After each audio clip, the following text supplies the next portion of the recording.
Bipartidismo en Colombia. Hola, aquí te contaré un poco acerca de los hechos más representativos del bipartidismo en Colombia.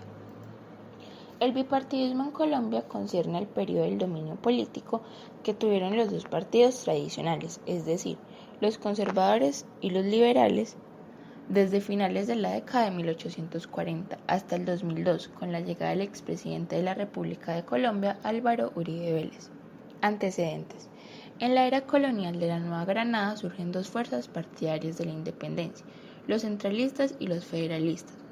Los primeros partidarios de un Estado fuerte, centralista y cercano a la Iglesia Católica, influenciados por el conservatismo inglés y liderados por Antonio Nariño, y los segundos partidarios de la República Federal, influenciados por las ideas de la Revolución Francesa y liderados por Camilo Torres Tenorio. La primera república neogranadina se vio azotada por las disputas entre los dos bandos y se consideró la patria boba, ya que más fácil se les permitió llevar a cabo una reconquista, luego de la independencia en el departamento de la Nueva Granada de la Gran Colombia. La política giró en torno a dos figuras, la del libertador Simón Bolívar y la del general Francisco de Paula Santander. La consolidación.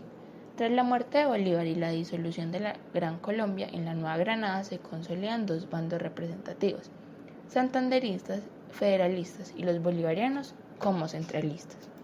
En el siglo XIX existieron más de 70 guerras civiles, causando así gran enemistad entre los dos partidos. Uno de estos conflictos fue la Guerra de los Supremos. Esta se dio en Pasto, donde el pueblo opositor eran los bolivarianos, de José Ignacio Márquez, hecho que los santanderistas aprovecharon para expandir esa rebelión por todo el país. Más sin embargo, el gobierno conservador triunfa con la victoria del general Pedro Alcántara. En la Guerra de los 1000 días, futuramente el hecho de que el Partido Conservador ganara las elecciones presidenciales consecutivamente llevó a que los militares liberales del departamento de Santander y Panamá se sublevaran contra el gobierno nacional conservador, lo que desembocó en un conflicto civil armado, el cual tuvo fin en 1902. La hegemonía conservadora. Este fue un periodo en el que el Partido Conservador se mantuvo en el poder por más de 44 años. Se inició en el año 86 cuando José María Campos Serrano asumió la presidencia en nombre de la Regeneración, encabezada por Rafael Núñez, bajo la cual se promulgó la Constitución del 86 de la Corte Centralista y Conservadora. Esta hegemonía se prolongó hasta 1930, una vez que el conservatismo perdió las elecciones contra el liberal Enrique Olaya Herrera. En 1930 fue escogido el mandatario Olaya Herrera y en 1932 se desencadenó una guerra colombo-peruana. Para afrontar el régimen de Olaya, recibió la ayuda del líder contraoposición de los conservadores, Laureliano Gómez. El mandatario Olaya Herrera había intentado adelantar políticas de reforma agraria en un plan hecho por Francisco José y Jorge Eliezer Gaitán. Al no ser aceptada esta, generó una contraoposición del Partido Conservador de Laureliano Gómez y así como el pueblo católico, terratenientes y militares. El Bogotazo. Este acto hizo recrudecer la violencia del país, tanto que al periodo después de esa muerte, la de Jorge Eliezer Gaitán, a sus 45 años, se le conoce como el periodo de la violencia.